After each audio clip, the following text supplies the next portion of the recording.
What is going on? Mr. Boogie Hollis and Lou DiMartino here. Boogie Hollis, what is going on? We're on episode number 30, bud. That's a lot of episodes, bro. That's a lot of episodes. A lot of sports talking, right? A minimum 30 hours of sports talking that we've been bringing to people over the last couple of months. And thank you all for who watch and participate and talk with us and come on the show. We appreciate everything that you guys do for us. But Boog, there is so much to talk about right now, right? The Mets are on the decline. The Yankees are on the you guys are above 500. You're on the decline. Okay? We're 500. Relax. Okay, you were above 500. All right, you were above 500. The Yankees are on the uprising. We'll talk more about that. I'm not excited about that. We'll talk more about that. The Jets and the Giants had their draft. Some pros and cons there, and we got some basketball stuff to talk about. So, Boogie Hollis, let's get right into it. Tell me, what is our first topic up for today? The Giants and the Jets draft. Well, the experts are saying that both teams did well. So, I guess we could just dive into that information. On the Giants side, we had a real big surprise. Gettleman, who's not known for doing any type of draft trading. The Giants organization is not known for doing anything like that. And lo and behold, what did the Giants do? Well, let's not act like it just happened. They really wanted what's that wide receiver? Devontae Smith. They wanted Devontae Smith. But once Devontae Smith was taken off the board, normally what the Giants do is they just say, all right, we'll just take the next talent available, blah, blah. That's why they usually get in trouble. This time, they use some ingenuity, which is, like I said, that's different from what the organization or this GM has normally done. So they ended up trading down, right, to get a draft pick for next year and end up getting a guy named Kadarius Toney, who sources like, my guy Jeff Scarola was telling me, because we was watching the draft together. He's telling me that this guy is a playmaker. This guy is amazing talent. He can play all of the wide receiver positions. The dude can straight up play football. You know what I'm saying? So with that being said, I said, all right. And then, like I said, after the draft, I see everybody saying, oh, it was a steal. Like, oh, my God, the Giants, that was a steal. So I can't wait to see this guy perform. Everybody was complaining, like, why would you take a wide receiver first, this, that, whatever. But let's think about it. Galladay's always hurt. Shepard's always got the concussion. He's always hurt. Slayton be having the hamstring problems, stuff like that. So I figure, you know what? Why not have depth in that position? And like I said, this guy's talented. Give Daniel Jones all the weapons he possibly can have. You know what I'm saying? How do you feel about that edge rusher that they got in the second round, Lou? Yeah, so here's the thing. Aziz, I can't even really pronounce Aziz, we're just going to call him Aziz, right? Ojulari. So here's the thing with him, okay? He was actually projected to be a first rounder prior to him getting hurt in high school. Like, they were like, oh, this kid's going to be a first round pick. He's going to be awesome, blah, blah, blah. So a lot of teams were afraid of him to take him because he got hurt, right? So he got hurt. He had a knee injury. That's not something that you want one of your defensive players who they need their legs, right? They said he has an arthritic knee as well. Right. So it's a little bit of a risk, but at the potential that this guy has, he should have been, if he didn't get hurt, they say a first rounder. So the fact that we got him in the second round, in the middle of the second round.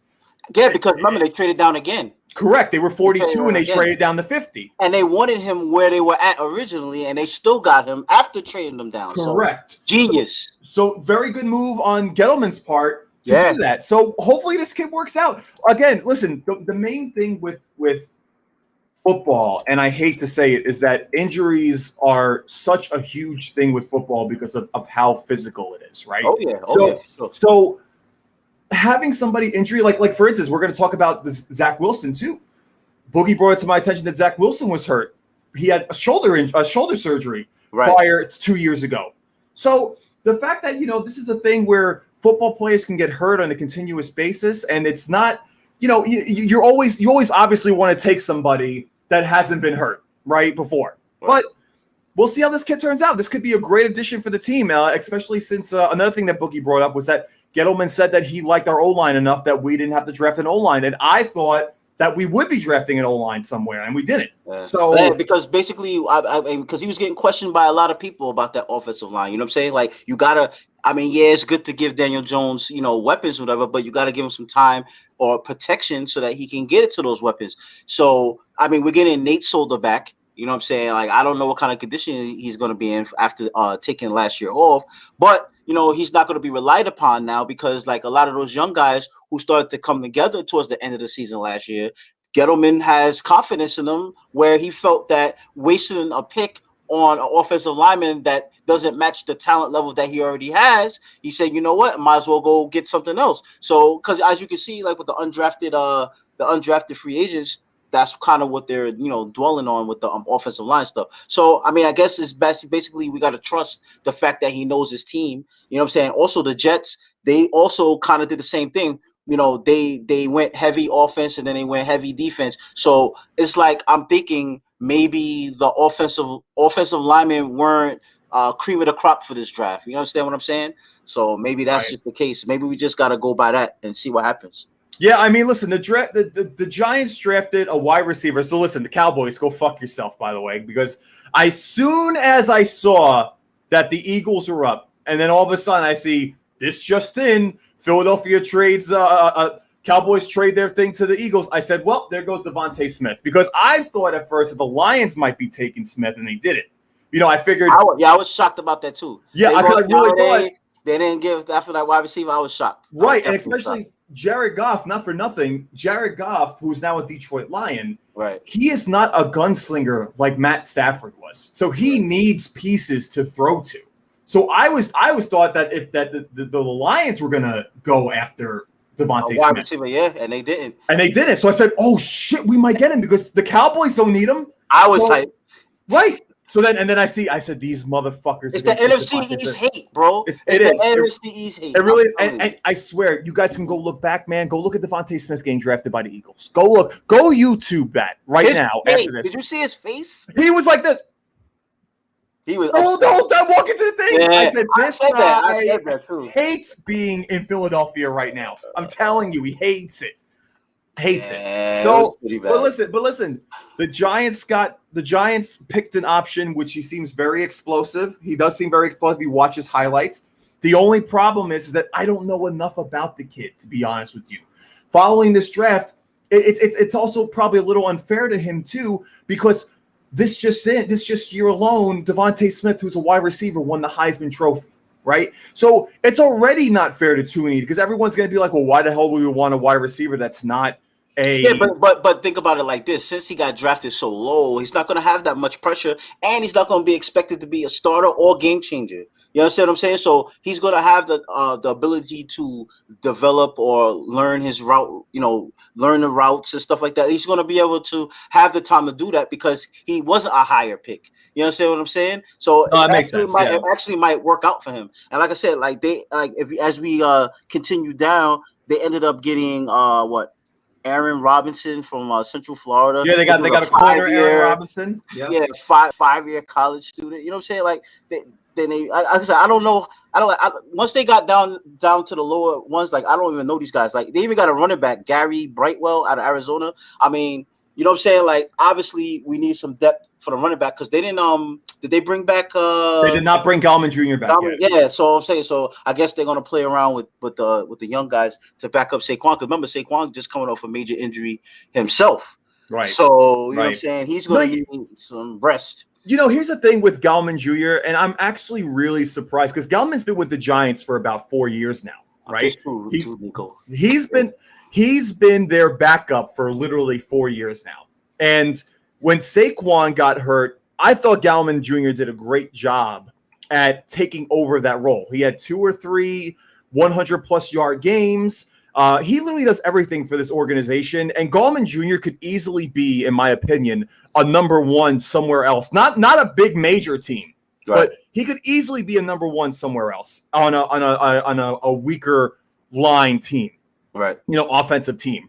And the fact that Gallman Jr., and you haven't even heard about it in the press, like what they're going to do with him yet. It's kind of like a little upsetting because I really like Gallman Jr. I really like him. You like him like Peyton? I just wanted to know for the fans out there. I like Gallman Jr. way more as a player than Alfred Payton. Yeah. Like Nico said, he's not a game changer. I mean, there's better options out there than him. No, I'm not. Listen, decent. I know how Gallman Jr. works with the Giants system, so therefore I want to sign Gallman Jr. even if he is a backup because I know what he can do with our playbook. You know what I mean? I know what he has the capability of. All right. Well, now we're gonna have to see what some of these young boys that they bring in and see what their capability is. Because not for nothing, Alfred Morris and all these other old dudes that they brought in, they did pretty good. So if they did pretty good, then a young talent should be able to excel, especially Saquon. You know what I'm saying? So no, I agree. Like I said, the Giants made a lot of moves free agent wise.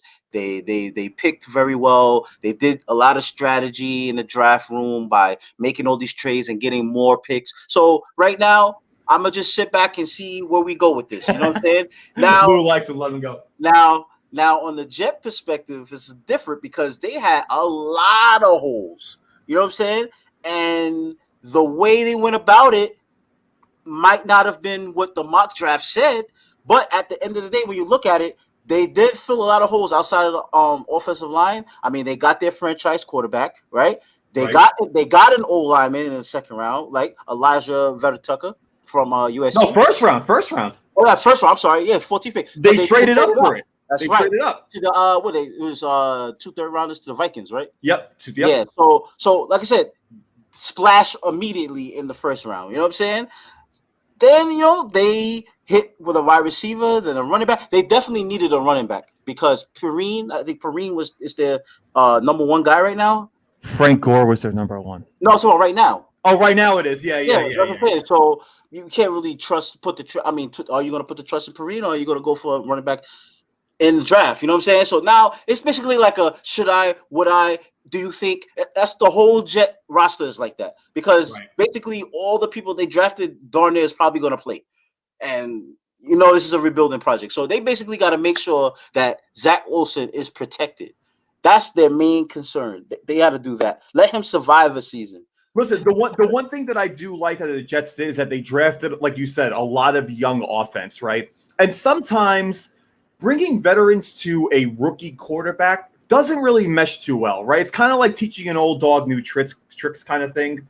I saw it on your post, Nico, and I ended up saving it on myself. Yeah, I had to go with Garrett Cole. I know I went with DeGrom last week. I had to go with Garrett Cole this week because he pitched great. Though he's been pitching great the last couple of weeks. I'm not saying he's better than DeGrom. I'm just saying I had to represent the Yankees. But listen, the Jets picked up a lot of offense, which is good because now the rookies can learn together and work together and possibly become something huge for this organization, right? I'm telling you guys right now, by the way, besides the draft, I really think Sam Darnold is going to have a great year in Carolina this year. I think he's going to have a good year. I don't know about I think he's going to have a better year than he's had with any of the Jets. That's for sure. But that's easy to say. Yeah, but I mean, but if he doesn't, he's done, right? I mean, that's just simple as that. No, they're going to give him another shot. They're not going to give up on him ASAP. You know what I'm saying? You don't think they'll give up? You don't think they'll give him up after a year? Nah, they'll assess and see where it goes because Carolina is a patient organization. So you know what I'm saying? Like they feel like he's their franchise quarterback right now. So if you feel like somebody's your franchise quarterback, you're going to give him some time. You're not going to do a 1 year. All right, out of here. I mean, look at Cam Newton. Cam Newton got a cheap deal and they still kept him. You know what I'm saying? So just think about that. So. No, that's very true, very true. And now listen, in my opinion, the surprise of the draft was San Francisco drafting what's his name? That kid from oh my God, Louis, San Francisco draft pick. What's that kid's name? Louis. Somebody help this guy out. Help me out. Trey Lance. Sorry, Trey Lance. No one expected for the San Francisco Giants to take San Francisco 49ers to take Trey Lance. And I was convinced that they were going to take oh my God, Lewis. I shouldn't even be talking if I don't remember names right now. I know. Not Mac Jones, the other guy. I know. Anyways, I was really surprised they took Trey Lance. The guy only had 16 career college football games. Okay. So the fact that they took him as your number 3 was very surprising to me. And then on top of that, the Patriots landed Mac Jones. without making a trade. Without making a trade up. And you already know that that's what Belichick wanted. So and then the Bears took the draft pick from the Giants, and I said, "Oh, there goes Mac Jones. He's gonna be a freaking Bear," and they didn't even take him either. It was crazy. They took the other kid. It was crazy. I just stuff is going on behind the scenes that we don't know about. But listen, Bill Belichick, and I know we're going a little off topic. Bill Belichick needs somebody like Mac Jones. Okay, it obviously didn't work last year with Cam Newton with Bill Belichick's offense. Cam Newton is a sprint. He's a sprinter, right? So I just really think that this is going to be. I think Mac Jones is going to fit in really well with the Patriots offense there, in my opinion, anyway.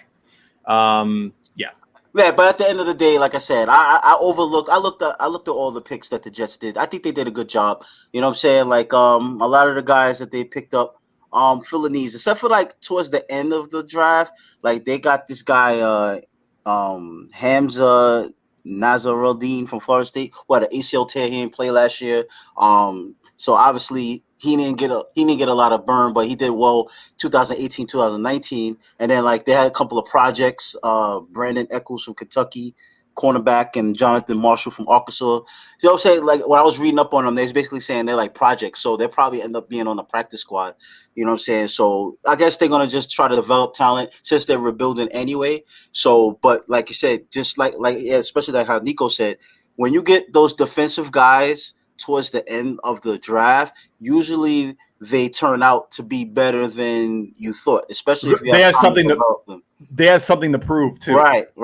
So, at the end of the day, the Jets can't get worse than they were. So now at least you don't expect nothing from them, and now they might surprise you. So, that's basically how we're going at this one. Listen, the Jets did a good job. They did a good job. The Jets aren't going to be a playoff team next year. Okay, simple as that. They're not going to be a playoff team because they're in a very tough division right now with Miami and Buffalo alone. All right, they're not going to get the Jets are going to be. Their Jets are a couple of years away from being something worth talking about playoff wise. At least the Giants are in a division where Giants are a playoff team. They're built to be a playoff team. If they don't make the playoffs, it's going to be a disappointment. The Jets are rebuilding, so that's not the expectation for the Jets. So as I said, there's two different perspectives. Right. So, you know what I'm saying? Now we're going to see how it works out. My excitement right now is to see how these quarterbacks match up when they face each other, and I want to see how they work during the season. I want to see how Trevor Lawrence does on that Jaguars team. You know what I'm saying? I want to see how if Zach Wilson is definitely should have been the second quarterback being drafted. You know what I'm saying? Like I want to see Matt Jones. I want to see him get a shot. A lot of big name quarterbacks came out this year, so I want to see. I'm excited to watch and see. You know what I'm saying? Like the kid that was on the Chargers. What's that quarterback name on the Chargers? That surprised everybody. Hefford. Hubert Hefford. Hubert. Yeah, that guy. He, like I said, he surprised everybody. I want to see something. I want to see stories like that. So, and another thing too that the Jaguars did, which I thought was interesting, that they had 2 first-round picks. They used one on Trevor Lawrence, and they used the same Herbert. Sorry, they used the same. Hey, Chris, welcome back. Well, welcome, Chris. They used this. They got a Clemson running back that has been playing with Trevor Lawrence for the last 3 years. So that could be a nice combo as far as like them knowing like what each other does as far as like starting quarterback and starting running back go. Because then again, who are the Jaguars running backs right now? That kid. My hat's amazing, Nico. You better stop hating. No, it's a nice hat. The kid had a great year last year. The Jaguars running back. He almost won Rookie of the Year last year. What's his name? Are you going to keep on bringing up guys you don't know the name of? I'm just saying. I really know. All show you've been bringing up guys you don't know the name of. I just forget. It's been so long. I gotta think of his name. When I think of his name, I'll tell him. But he had a great year last year. James Robinson. He had a great year last year. So he's going to probably be the starter over this kid. But at least Trevor Lawrence has somebody that he can be with. He can rely on at the running. God forbid something happens to James Robinson. Right. Yeah. I'm unprepared. Apparently, I know. I can't. It's what it is when you don't talk about other football players for so long. I forget. I know him off the top of my head. We all remember the first 15 episodes. The dude couldn't pronounce anyone's name. So just give the man credit that he hasn't been that bad. So. I know I haven't been that bad. So no. Here's the thing.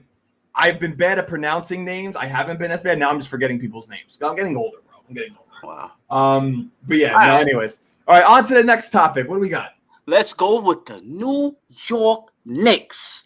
We are in the final stretch of the season, man. We are at that road trip that we all been saying, you know what, this is going to make or break us. But I ain't going to lie to you. We've been playing so well. I have the confidence in this Knicks team that, let's walk out of there 500. You know what I'm saying? We started off, we blew out the Rockets yesterday. You know what I'm saying? So we started off on a winning note. We got to play Memphis tonight at 9:00. Ja Morant is going to be, a problem, but I still believe the Knicks have a shot in winning this game because the schedule gets even tougher after this, right? Lou, we got to play what? Denver. We got to play the Suns. We got to play the Suns, both Denver, LA teams. both LA teams, the Nuggets. It's gonna be a rough couple of days for sure. But you know what? I want to see what these Knicks are made of, man. Like this is the fun. This is the fun that most Knicks fans haven't had the chance to enjoy this kind of basketball this late in the season and like forever. So right now, like I'm in heaven right now just watching these games. You know what I'm saying? Having a purpose. We're not trying to tank. We're not trying to lose. We're actually trying to win to maintain the 4th seed so that we can have home court advantage. Like imagine that last year to now. Imagine that. So I'm excited, bro. Like, listen, it is one thing to say at the beginning of this year that, right, Antoine? That's what I'm saying. We could all say at the beginning of this year that we would be happy if the Knicks just showed some signs of life, right? Now they're 8 games over 500. Bro. 8 games over 5. Yo, they can lose the rest of their games and still be have a 500 season. Right? Like, it's wow. Right. Like, it's these guys. it's all I know is that it goes down to coaching too, and like Nico said, Max Keller this afternoon said to Adams, to Stephen Adams, Stephen A. Smith. See, oh my God, still messing up names, bro. Stephen A. Smith. He said to him, he goes, I gotta be honest with you, Randall is a top 5 MVP candidate this year. Yo, did you see yesterday's game that the people in Houston were yelling MVP in the background? I mean, obviously, I don't think that he deserves it. He doesn't deserve it over Jokic or any of those dudes. You know what I'm saying? I'm a realistic, Knicks fan. But put him in a conversation because the dude literally is putting the team on his back and got them from a perennial losing team to a 4th seeded team at this moment, this late in the season. That's gotta be accredited to something, man. The dude's averaging a double-double, darn near triple-double. You know what I'm saying? And you know what's cool about this too, Bug?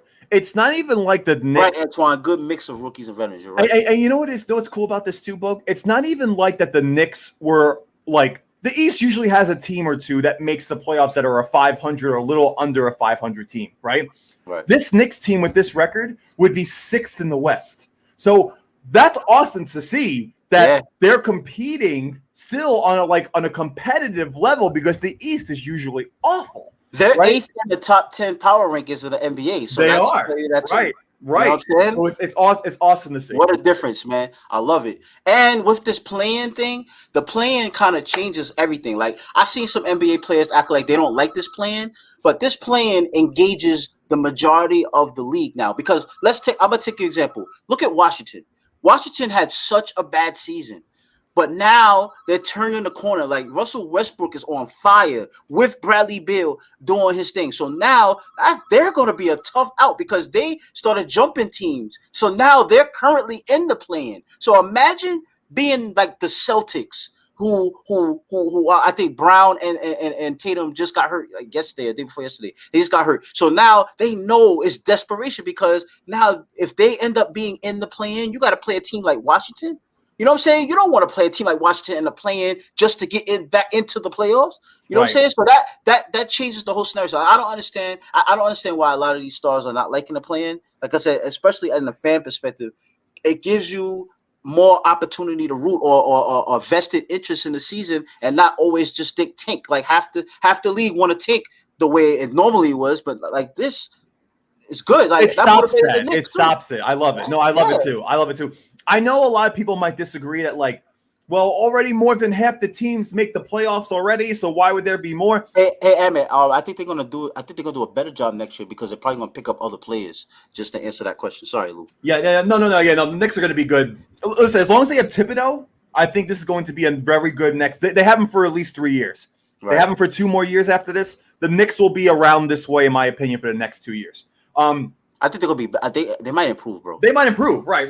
Depending on what moves they make in the offseason. But to get back to the playoff stuff, we also have to realize that more than half the teams make the playoffs. But what happens when a team is officially eliminated from the playoffs? They start tanking, right? Because they're trying to get the number 1 pick in the lottery draft, so they start tanking. It's not a good look for any sport when a professional team dumps, per se, to get rid of it so they can get a number 1 draft pick for the following year. Like, as a fan, like, I would hate to go pay $100 to $200 for a game and watch my team purposely lose. Yeah. Like, it sucks. Their bench has been amazing. Their bench has been carrying them because not for nothing, when the starters get a little stale, the bench steps in. Like, we got Derrick Rose. We had Alec Burks when he was all right. You got like, when they put Barrett with that second unit, you know what I'm saying? Like, with Taj Gibson and all that, like, that team, like, flows. But now Nerlens Noel is hurt.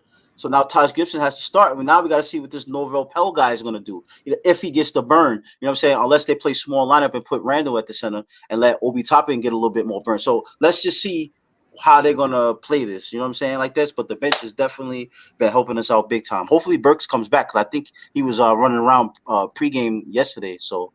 Right. Yeah. No. And Nico, you're 100% right on that. When Thibodeau sees something, he fucking yanks that shit right away. He doesn't give any opportunity. He keeps in who's hot, and as soon as he sees someone starts slowing down, he pulls them right out, which is what you need. Which is why Peyton is always the first one out the game. I'm not disagreeing with you on that. I'm not disagreeing with you. Peyton is the weak link right now as point guard. Bro, I watched him yesterday. Back to back had like he had an air ball layup, and then he did that stupid reverse that he does all the time. It got blocked, and I was like, "Come on, man!" And then in the second half, he started to try to show some light. But like this guy, man, like it seems like the whole team is in the gym practicing, trying to get better, and this guy's looking the same. Like I just don't get it, bro. I don't get it. No, I don't get it either. I know. And now the Knicks have been playing really well, and they're technically only a few games behind the other side of New York. In the Brooklyn Nets. But Boogie, what the fuck is happening with this Nets team, bro? They are Nico, explain to me, Nico, hold on. Nico, explain to me, Nico, when the fuck is Kevin Durant, Kyrie Irving, and James Harden going to be playing together? Tell me. When the playoff starts. Yeah. Listen, this shouldn't say this shirt. I'm about to change this shirt. Instead of 7, 13, 11, I'm going to change it to Joe Harris, James Harden, Joe Harris, James Harden, and Brown, number 2. Brown. That's what it's going to be because they're the ones who have been playing. It seems like the most. I feel bad for Brooklyn Nets. I mean, listen, you guys are still winning. Whoa. Do not feel bad for Brooklyn Nets fans. I feel bad. They are competing between the 1 and 2 seed. Why are you feeling bad for a team that's doing that? They only need 2 superstars to do that. No, you want to know why I feel bad, Boogie? Because I have a really bad feeling, and I hope I'm wrong because Brooklyn is a New York team. You've been wrong a lot, so I have, but I've also been right quite a few. You owe me $20 because you've been wrong with me. Remember that. And Nico, you owe me $20 too. So here's the thing: when teammates don't play together and they only play 8 out of 72 games for the season, that is a concerning thing for the playoff time. I know that these guys are elite and these guys are all stars. Don't get me wrong. I am not saying that they're not capable to mesh well, but you still have to communicate and collab and get together and work together, and they're not doing that. And then the playoffs come, and everyone gets 10 times better in the playoffs. They're going to wait. They're going to wait until the playoffs because what's happened is they're going to sit back and wait for this play-in thing to happen, right? And then whoever wins the play-in, they obviously are going to be superior team over whoever's in the play-in. So they feel like they're going to get their get right during that, and then they should be good to go, throughout the East. Because really, to be honest with you, the Nets need all 3 for the championship. You know what I'm saying? To be the team in the West? Yeah. So it's the team in the East, like probably not as much. You know what I'm saying? Like, I mean, there's tough teams. There's tough teams in the East, whatever. But obviously, they would prefer to have their big three playing. But they don't necessarily need their big three playing for the East run, if that makes any sense. They just need to play enough games where they know each other before it's time to play the West. Because obviously, in my opinion, they're probably going to end up being the Eastern Conference champions. Right. You know what? You think the 76ers are gonna take number 1 seed? You think they are? I'm sorry, Ray Smarsh. I'm sorry, Jermaine West. No, the 76ers will not win the the Eastern Conference championship. I'm sorry. But it's Nico, you saying that KD, that LeBron James and AD all this time off and KD is different. You also got to remember LeBron James is 37 years old. All right, KD's 32, coming off of an injury, so he's taking it a lot slower and maybe performing better because he's younger. All right, in my opinion, that's how that is anyway. LeBron James is almost 40 years old now. So a lot of people who say that LeBron isn't built different, I never understood that because the guy's been playing competitively for 17 years. The guy's a health nut, bro. He takes care of his body.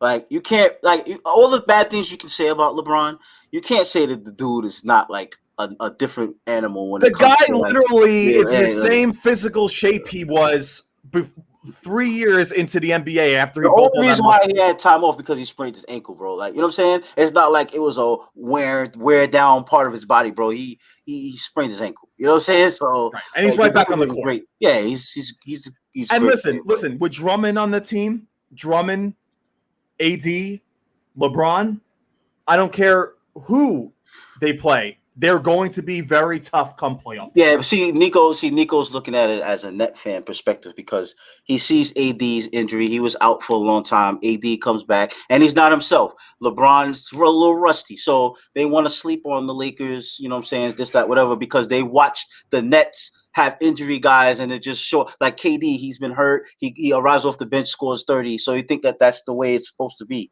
You know what I'm saying? I get it. You're very lucky to have the Nets do that kind of thing. But let's not get it twisted. When the Lakers get their act together, they're gonna be the team for you guys to try to beat. You know what I'm saying? Right. So, like I said, I still think there's gonna be Nets, Lakers in the championship. And listen, we're also remember the Phoenix Suns too, the hottest team in basketball right now. Right? They hooping. Phoenix Suns. Chris Paul might actually have a shot at a Western Conference Finals for the first time in his career. It's insane that they hooping, man. Devin Booker is amazing, bro. He's a beast. They're playing such good basketball. And listen, I said at the beginning of this year that I didn't even think the Phoenix Suns were going to make the playoffs, and now they're number one. They're number one. If there's any time for Chris Paul to get to the championship, it is this year. It's this year. Let me add too with the Phoenix Suns. What's underrated about that team is they play great individual defense. Like they don't rely on zone and stuff like that or schemes. They literally play great one-on-one defense, and they switch pretty well on the picks. So I've watched that, and I say, man, that is the same kind of formula that the New York Knicks have been going through. You know, playing that defense. Yep. They got Chris Paul putting them in the right spots. You know what I'm saying? We got Randall putting us in the right spots. I mean, not quite on the Chris Paul level as far as directing the offense, but you get my drift. You know what I'm saying? So the Suns are definitely going to be a tough out for the Lakers or Clippers. You know what I'm saying? Because we're dismissing the Clippers like they're not good too. But, you know, past history, playoff P, you already know Lakers, you know, how that goes. You know what I'm saying? Yeah. But the Nets have nothing to worry about. And listen, the one thing too that's pretty crazy about the Phoenix Suns, I'm looking at it right now. The Phoenix Suns are the only team in the NBA who don't have double-digit losses on the road, right? So they're 21-9 on the road. Everyone else is in double-digit. Should have been 10 because the Knicks should have beat them. I ain't gonna lie. Right. And listen, the one thing that scares me about the Knicks too is that they're 14-17 on the road. Right? They're 22-11 at home, and they're 14-17 on the road. That's why it's very important they need that fourth seed. It's very important they need that fourth seed because they play obviously a lot better at home. It's not like they have a win. They're an under 500 team on the road, so they got to get the advantage. They got to get the advantage and be that fourth seed because if they play Atlanta right now is 16-19 on the road. So that'll be a huge thing. See you later, Bill. Thanks for watching, Bill. a huge thing for the Knicks if they get that 4th seed. Yep. All right. I mean, moving on. Let's talk, baby. I know I can't wait to talk about baseball. Let's talk Yankees. Since you up here trolling on the page, talking about they got a better record than the Mets stuff. They do. Talk your Yankees, because I started to see a whole lot of Yankee fan chatter on the page where I wasn't seeing it too much early on. Now you guys starting to arrive, you know what I'm saying, into your own. Now, Blue, answer me this. Yeah, what's up? Are the Yankees finally finding their stride, or is it the fact they're playing bad teams? Talk to me. Honest. Ask me this question next week. I'm asking you now. It's because of the teams that we're playing. 1,000,000%. Okay, and I'm going to tell you guys why. Yes, Garrett Cole's been pitching absolutely amazing. Okay, he's been keeping us in ball games. He has a 1.5 ERA. The guy struck out over 10 guys every single game for the last 5 games, playing absolutely phenomenal. Okay, Corey Kluber, former two-time Cy Young Award winner, went 8 innings the other day, struck out 10 guys, looked like the old Corey Kluber, right? Yankees won a game the other day 9-0. They won yesterday's game 2-0. They won another game 6-1. So they're not giving a lot of runs. But the problem, Yankee fans, and I know I was busting balls yesterday about the Mets, about the Yankees having a better record. We played the Detroit Tigers and the Baltimore Orioles, okay? Just understand that these teams are 2 of the worst teams in baseball. With the Yankees roster, you have to beat these teams. Because if you didn't, you've been in trouble. You are in trouble. The Yankees won 3 out of 4 against Baltimore, and then they swept the Tigers. That's exactly what you need to do. I'm not saying they had to sweep both, but they needed to beat these teams for morale purposes, just to have a confidence boost and to show that they're not at the bottom of the barrel just yet, okay? I was shitting on this team last week when they were 6-11, okay? I was pissed because through 17 games, the Yankees should not be 6-11. And I know baseball history says 2 years ago, the Yankees had a very similar thing. They wound up winning 103 games. But the point is that what scares me most, Boog, about this team is that the highest batting average right now is Aaron Judge at 280, okay? Everyone else is under 260. Is between 200 and 260. We have 3 batters who are under 200 in the starting lineup. Yep. And one of them just got sat in Gary Sanchez. So let me try to put a little bit of perspective in your concerns there, Lou. If you look at most of the teams in baseball right now, only the Dodgers really have like a set amount of batters that's batting well. If you look around the league, no one is hitting. No. The pitchers right now, I don't know that they changed the baseball. I don't know what it is. No, they did change the baseball. But changed it so that I think I saw in one of the games, they said that 5% of the extra base hits that's been hit were home runs this season so far. So that's saying that it's very pitch dominant right now in baseball. So to your concern, you're talking about, the hitting is not good. Nobody's hitting is really good outside of like the Dodgers, whatever.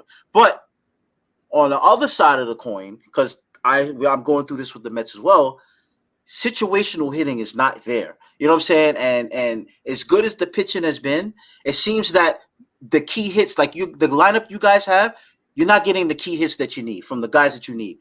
And if you want to talk about the elephant in the room, Gary Sanchez is now splitting time at the catcher position. With Higgy. That guy had Kluber with 10 strikeouts. Right. You understand what I'm saying? So now the reason why Sanchez was starting is because his bat was that much better, right? Correct. Now it ain't. So now there's no reason to have the man playing majority of the games if he can't play defense and he can't hit. So you might as well have the backup catcher catch the majority of the time. So like I said, now you're going through I guess a process of figuring out who I should play. Because remember, we was talking about why Frazier doesn't play when he's cold and stuff like that. Like right now you're in the process of figuring your team out. And like most Yankee fans want to say, it's early, whatever. I guess that's your solace by saying, It's early. It's just because history kind of repeats itself, Boog. Like, that's just what happens with the Yankees. The Baltimore Orioles always get up to a good start, and they always fucking flunk. The Yankees kind of always get to an start, and then they start slowly building momentum, and that's just kind of like what they do, And listen, with the Yankees too, they're not putting themselves in good situations to move runners over. And I was just looking at it, Boog. Each starting lineup, each guy in the starting lineup for the Yankees, they average 1 strikeout a game. They average it, bro.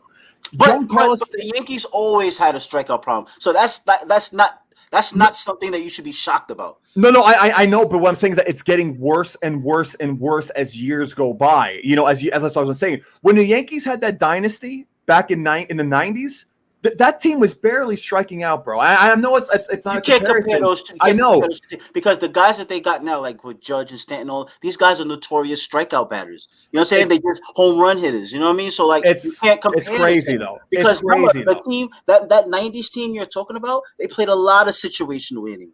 You know what I'm saying? Like Jeter, he wasn't a home run hitter, but he was a fantastic contact hitter. You understand what I'm saying? So, like, you can't compare the two teams. It's a completely different characteristic. No, I know. But what I'm getting at is that the game has changed so much that everyone just swings to the fences now, and there's no. Well, that team, not every team. Yeah, no. This Yankee team is like that. Right, but I'm saying, but that's what I hate about this Yankees team and baseball in general has gotten to that point. I know, and it's stupid. It's fucking stupid. I hate it. But I mean, listen, it is what it is. The Yankees are back at 500. Am I excited? Sure. I don't want the Yankees to be under 500. Am I saying that this is a turnaround? No, it's not. We beat horrible teams. So let us get to a point. We play the Astros this week. I'm going to the game on Thursday, right? Okay. Let's see the Yankees play the Astros, who are 15-12 right now. Let's see them play again. They play the Nationals. The Nationals aren't that bad of a team. They're in first right now in your division. Yeah, but the Mets have defeated them, so I'm not worried about them. No, I'm just saying. Chris is, but I'm not worried about them. Right, yeah, Chris, yeah, because it's a very hard division. But we'll see. But now on the other side of New York, Boog, let's talk about your Mets. What's I mean, do we have to? I mean, you guys did win 2 games off of very weird calls this year. Yo, let me tell you, not just 2 games. Like this is a very weird season. Like, we win a game off a hits batsman. You know what I'm saying? The poor Phillies, like Joe Girardi's ready to blow a gasket. Like I'm pretty sure you guys seen that double play debacle when Lindor didn't even tag McCutchen. And the umpire called him out because he ran out the bases when he was still in the dirt, so he didn't run out the bases. And then the Mets had the first base call, who originally called the guy safe at first. He overturned it and turned him out. So now Girardi's beside himself. So they felt some type of way. And then the Alvarado situation when he hit I think Conforto and then Dom Smith, they went at it. The potential brawl thing happened. So, like, we're gaining a little rivalry with the Phillies. But it's so odd because I'm not used to the Mets, like, being on the right side of things when it comes to things that mess up in the game. We're the victims. You know what I'm saying? So it was fun watching Philadelphia be the victims of things like this that happens in baseball. So where I'm driving you to, let's look at what happened with Rhys Hoskins last night at the end of yesterday's game. Now, before I even play this, right? Let's put something in perspective here. Before I even play this, I'm gonna put something in perspective. I have a problem with Rojas. Diaz pitched the game before, right? So now the Mets are up 8-4. You see, Mets up 8-5. I'm sorry, they were up 8-4 prior to this spot right here that I'm showing you, right? So we have a four-run lead, and you're gonna bring him in the game. Why?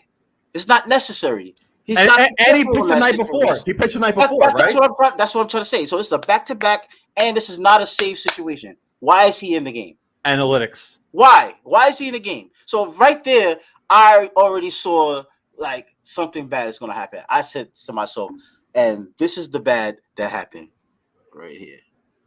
Started the inning with a 4-pitch walk to Gregorius. Rocked. Hoskins hit well to right, and it's gone!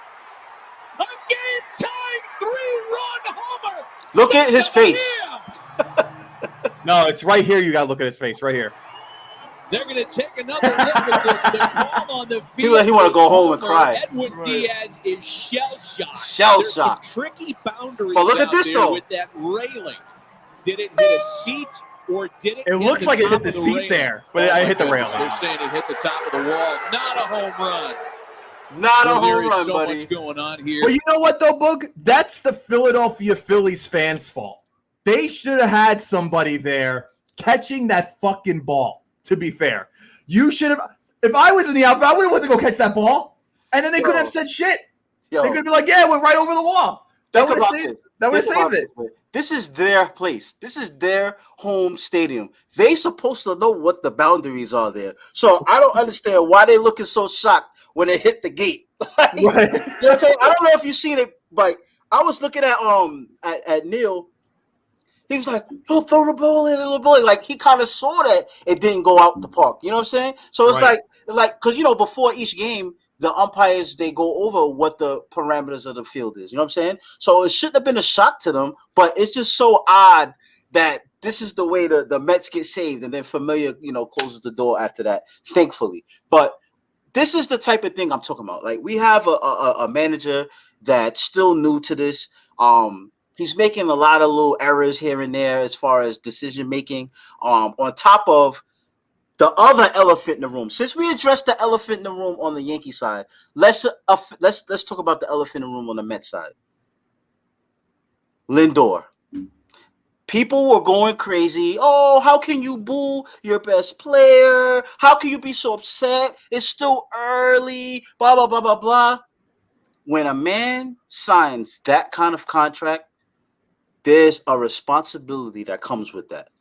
And that's to bear the weight of whatever type of production that you're going to do. You're going to have everybody's going to have their eyes on you. Agreed. So you cannot start this season batting 171 with one home run. I believe he's like 1 for 16 in running scoring position. You cannot be this bad. He's got 3 RBIs. Let me put this in perspective. We traded him for Ahmed Rosario. Ahmed Rosario is averaging 200 with 2 home runs. Right. Perspective here. You know what I'm saying? You're paying Francisco Lindor $358 million to do worse than that. So this is my thing. Like, people want to be hard on New York fans and stuff like that, not giving stars, you know, whatever. Bro, you gave us the song and dance speech in the offseason. You kept talking about how you're giving your all, this, that, whatever. I'm not saying that he's not trying, but when you get paid this kind of money and you've been in the position to win games this many times, because I watch every game. He's been in the position to give the Mets the lead many a times. He either strikes out, he either draws a walk not intentional, or a weak fly out. And then you see his frustration. It's like, all right, you're frustrated, but at the end of the day, you have to do something different. Like, right. You know what I'm saying? You have to adjust. I remember they saying at the beginning of the season that he has trouble hitting breaking balls. Like, he's a good fastball hitter. Guess what? Well, you need to get in the cage, and you need to figure out how to hit these breaking balls, because that's all they're giving him right now. They're giving him breaking ball after breaking ball after breaking ball, and he's doing nothing. Okay? So, yeah, he has to make the adjustment, switching leagues. He was in the American League, switching to the National League. But, see, this is a different time.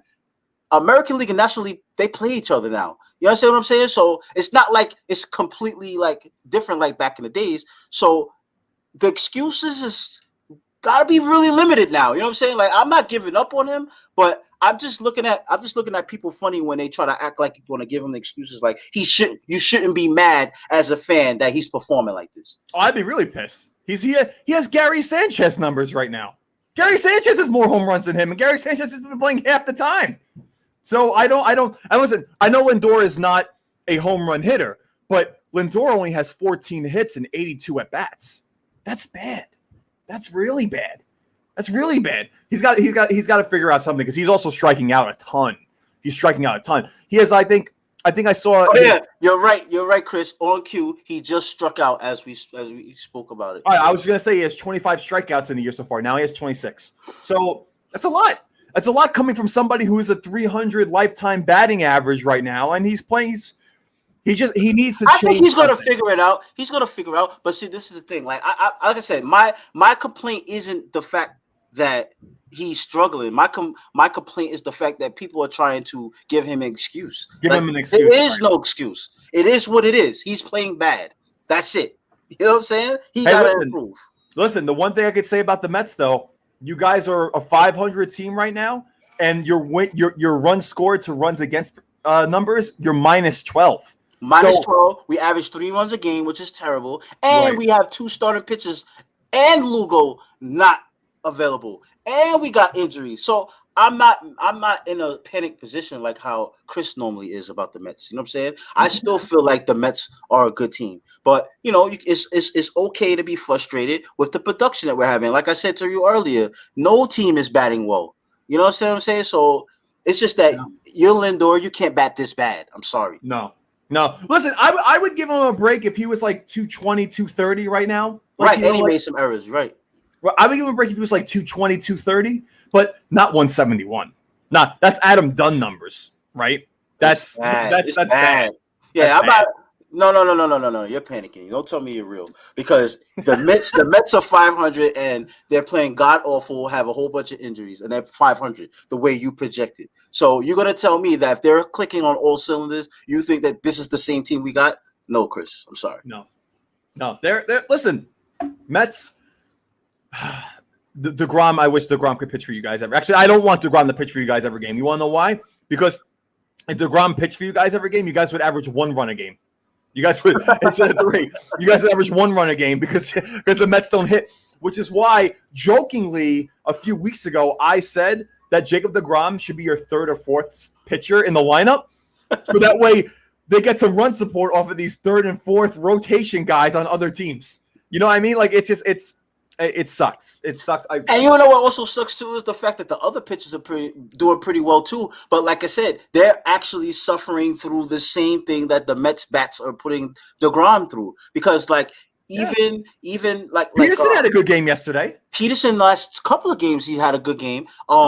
Walker's been pitching pretty good. Stroman's been having a good season. But their win-loss record is not going to deflect it because of their bats. You know what I'm saying? So, like I said, it's early, like you said, it's early, but it's getting too late to be early. Now it's time to start turning up. You know what I'm saying? Like that's my opinion on it. Yep, for sure. That's my opinion on it. So, yep.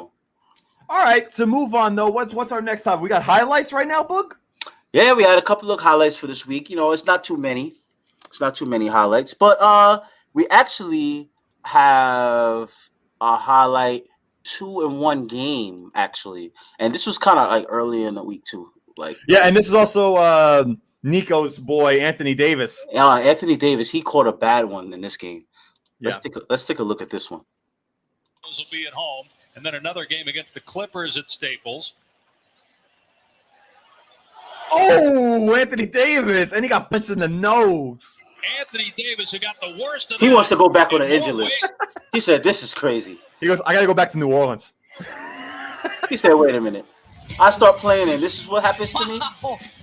My goodness! Even the announcers were silent on that. They couldn't believe what happened. AD coming at him.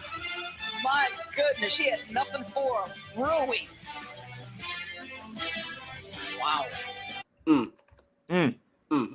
That was pretty bad. Also, too, in that same game, not different person now. That was Uchimura, I think that. But it was still the Wizards against the Lakers. Chandler Hutchinson. I don't know how many highlights this guy got, but this one is. You should see the guy that he dunked on. As McLemore thought he was drawing a foul, and then he slipped on the floor as he tried to get back up. So numbers for Washington. Hold on. He's like, the rim will feel out. Yeah, watch the Laker there. Watch what happens to him. Watch the defender. Game with the Wizards. Look at his face. Of this fast break opportunity, gave it up, got it back. Look at out of the way of that one. Decision. I don't want to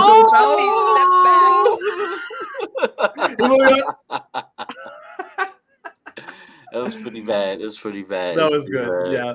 And then the one that I like, Lamelo Ball came back to the NBA after his fractured wrist injury. And listen, Lamelo Ball, He's the real deal, bro. I like him a lot. And I said at the beginning of the season that I think Lonzo is going to be the better player at the end. I really think it's the other way around. I think LaMelo is the real deal. I think it's good that he's like one of the main guys on Charlotte.